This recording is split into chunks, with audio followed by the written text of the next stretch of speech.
Kembali lagi bersama kami di Regia Finansial. Kali ini kita akan membahas tentang saham GJCO atau Gosco Plantation Tbk. Nah, ini laporan keuangan tahunan belum keluar ya. Kita lihat yang kuartal ketiga 2024. Di sini ada presiden direkturnya yaitu Krishna Dewantara Gojali, kemudian ada direktur yaitu Yogi Teja. Nama kantor mereka ada di Jaksel ya, tepatnya di Gedung Gosco, Jalan Raya Pasar Minggu nomor 32. Nah, di sini ada disebutkan juga untuk alamat domisili mereka. Nah, ini masih ada di Perum ya, Perum Loya Residence untuk direkturnya.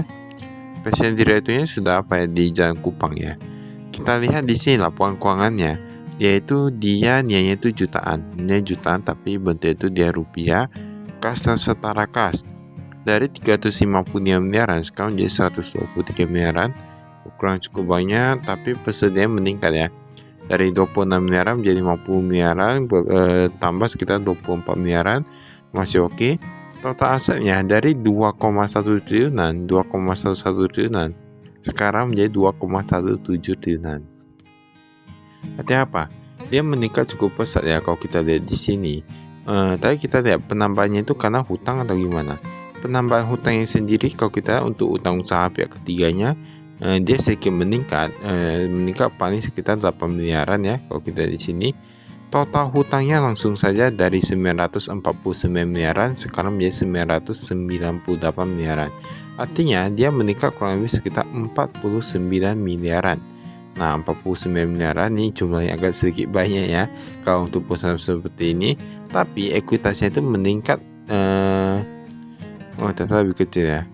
Nah, jadi kita gimana ya mau kita bilang? Kalau hutang yang dipakai itu untuk yang lebih produktif itu malahan cukup bagus. Dan misalnya kurang produktif ya tahu sendiri. Penjualan bersih kita lihat pun berkurangnya dari 559 miliaran sekarang menjadi 438 miliaran. Nah, dia berkurang. Pendapatan lain dia meningkat. Ini yang kita perlu tahu. Pendapatan lain itu apa? Jangan-jangan nanti yang aneh-aneh atau gimana? Nah, atau dia memang benar jualan atau gimana, kita perlu lihat. Laba tahun berjalan dari 10 miliaran sekarang menjadi 7 miliaran. Tapi kalau kita lihat persediaannya meningkat ya, walaupun saya hutangnya itu dia meningkat juga. Jadi semua aspek perlu dilihat. Kayak bagusnya kita nanti lihat gimana dengan kinerja tahunannya ya. Karena kalau kayak gini kan agak susah. Ini yang dibahkan kepala pemasok dari 411 miliaran menjadi 473 miliaran. Bayangin gini, mereka persediaannya meningkat, tetapi beberapa hal lainnya seperti hutang meningkat. Menurut kami, kalau persediaan meningkat, hutangnya meningkat, itu kan sama aja ya. Nah, kecuali kalau dia penjualan meningkat, ternyata yang penjualan pun menurun. Nah, kalau mereka penjualannya menurun tapi mereka hutangnya meningkat, kalau mereka untuk ekspansi gak apa-apa. Kalau bukan untuk ekspansi sama aja ya. Ini kita lihat ada PT baru, ini kepemilikan tidak langsung, itu PT Sinar Karya Mandiri di bidang perkebunan kelapa sawit. Nah, dia ada meningkat sekitar 92,27% kepemilikannya. Semoga nanti kedepannya semakin bagus untuk keuangannya ya. Kan memang agak susah juga karena beberapa perusahaan rata-rata perusahaannya cukup bagus kayak gini. Dia EBITDA-nya dia menurun, tetapi penjualannya meningkat dan pendapatan meningkat disertai dan persediaannya meningkat. Dan itu konsisten terus. Nah, itu ada beberapa perusahaan yang kami lihat. Seperti baik ya perusahaan air minum rata kayak gitu, ataupun perusahaan di bidang data yang lain ada kayak gitu ya. Apalagi dia uangnya itu dari core bisnis, bukan dari keuangan pendapatan lainnya gitu ya. Kas dan setara kas kita lihat, kasnya ini dia sedikit berkurang, yang cash on hand atau kas yang mereka pegang di tangan dari 500-an jutaan sekarang menjadi 200-an jutaan. Kita lihat kayak kasnya menurun drastis ya, dimana yang kita lihat dulu yang total di banknya dari 212 miliaran sekarang menjadi 118 miliaran. Nah, ini artinya apa? Dia kasnya itu dia berkurang, dia bukan cukup banyak ya. Dia 118 miliaran. Deposito, nah ini deposito pun sama aja berkurang juga. Sebenarnya perusahaan itu paling gampang nengok dia sedang kesulitan atau enggak itu, ataupun kurang manajemen atau bisa lihat dari utangnya. Utangnya itu cash flow-nya itu gimana. itu rata-rata ya, beberapa perusahaannya, tapi nggak bisa dibilang juga untuk semuanya. Investasi jangka pendek, Bank Syariah kita lihat investasi jangka pendek pun bukan cukup drastis ya. Ini piutang usaha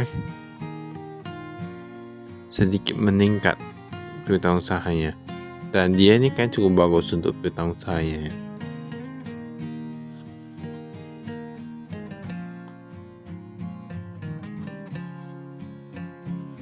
Ini piutang lain-lain, yang tadi meningkat juga ya. Oh, ini piutang lain pihak ketiga bagi hasil plasma. Oh, ini piutang ya, bukan pendapatan tadi. Kita lihat piutang lain-lain dulu. Ini bagi hasil plasma ini kok bisa meningkat cukup banyak. Plasma itu kayak dia kerjasama dengan petani plasma gitu ya. Tahu gak ibaratnya skema punya lahan dikelola orang lain atau gimana gitu. Nah, ada yang kayak gitu juga ya. Nah, jadi itu ya yang istilahnya seperti itu. Persediaannya kita lihat, persediaan pun dia meningkat. Dia meningkat banyak di crude palm oil dari 13 miliaran menjadi 29 miliaran. Dan dia meningkat hanya sekitar 16 miliaran. Sedangkan yang lain-lain itu dia meningkat kayak gitu banyak. Yang seperti suku cadang bahan bangunan itu sebenarnya menurut kami agak susah ya gitu ya.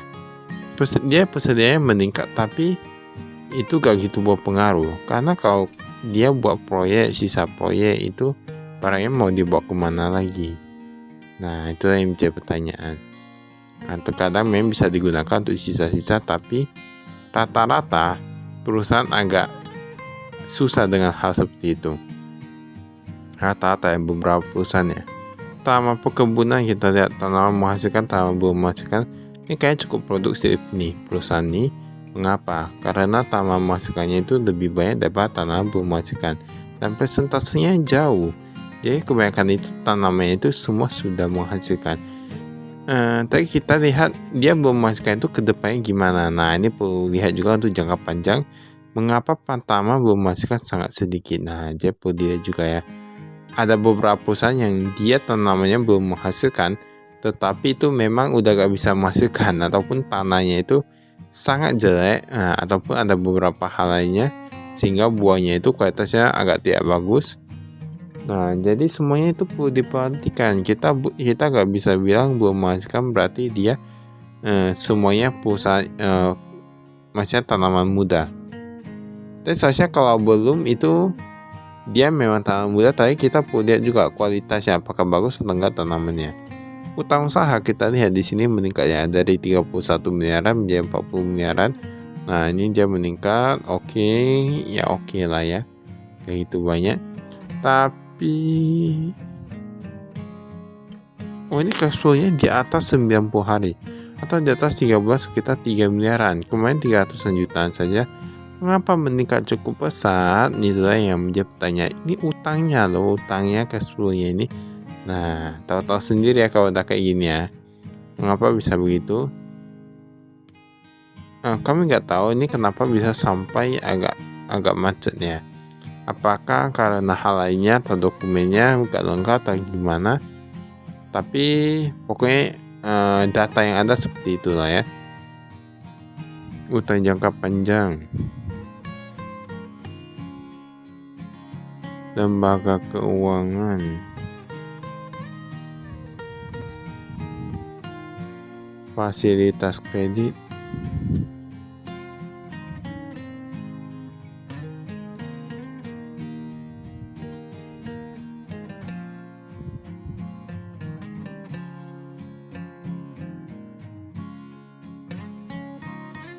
Tingkat kenaikan gaji petani 8%. Ini cukup tinggi sih menurut kami. 8% oke lah ya. Nah, ini ada kepemilikan sahamnya.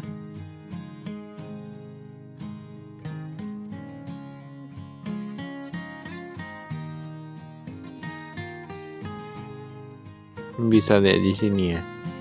Ini ada Golden Jaga Indonesia, Chandra Mindata Gojali. Tadi yang 2023 ya. Oh ya, yang 2023. Kita lihat yang 2024 ya. 28,37, 26,37, 9,85. Nah ini kayaknya nggak berubah sih ini. Dia kayak gitu banyak berubah sih. Saldo laba. Oke, kita skip ya ini ya. Komponen kualitas lainnya. Nah ini penjualan bersih. Kita lihat nih penjualan bersihnya ini dia dari 500-an miliaran sekarang menjadi 400-an miliaran. Artinya dia berkurang. Dan yang apanya juga dia crude palm oil atau CPO-nya dia berkurang yang paling banyak. Dimana dari 400-an miliaran atau hampir 500-an miliaran menjadi 300-an miliaran saja. Sedangkan penjualan yang meningkat itu cuma di tandan buah segar. Nah, yang kami tahu memang tandan buah segar itu banyak dicari ya. Banyak dicari kayak kebanyakan ada perusahaan yang sudah bisa olah sendiri. Ini di sini ada PT Sinar Alam Permai, kemudian ada PT Musimas, ada PT Kayung Agro Lestari, ada Indo Karya Indonesia. Indo Karya Indonesia dan Musimas sama kayak itu ya. Seharusnya sama sih. Ini kayak Indo Karya Indonesia ini merupakan anak usaha dari PT Musimas. Nah, ini bisa dilihat di sini. Kemudian untuk bahan pokok penjualannya, kita lihat ini panen. Pembelian tandan tandan buah segar. Nah, bahan pokok produksi.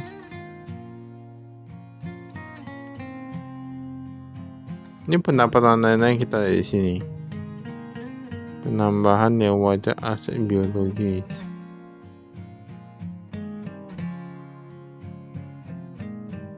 Nah ini kita lihat ini pendapatan lain ini tetap paling banyak di perubahan nilai wajar aset biologis. Dimana dari 50 miliaran sekarang menjadi 62 miliaran. Artinya dia meningkatnya itu paling banyak itu karena perubahan nilai wajar aset biologis. Jadi menurut kami itu kan tadi 12 miliaran. Itu sama aja nanti kedepannya bisa dibilang juga perubahan nilai wajar juga itu turun nilainya. Ya menurut kami sama aja itu berarti bisa dikurangi 12 miliaran yang pendapatannya. Dan tahu-tahu sendiri ya tadi laba itu sisa berapa kalau dikurangi dan utangnya meningkat juga, tersedia meningkat tapi apa setara dengan yang sudah dikeluarkan. Gaji dan tunjangan kita lihat di sini agak meningkat juga ya. Semuanya agak meningkat, beban pendanaan dia meningkat juga, beban lain-lain dia menurun ya. Tapi tunjangan itu kecil sih.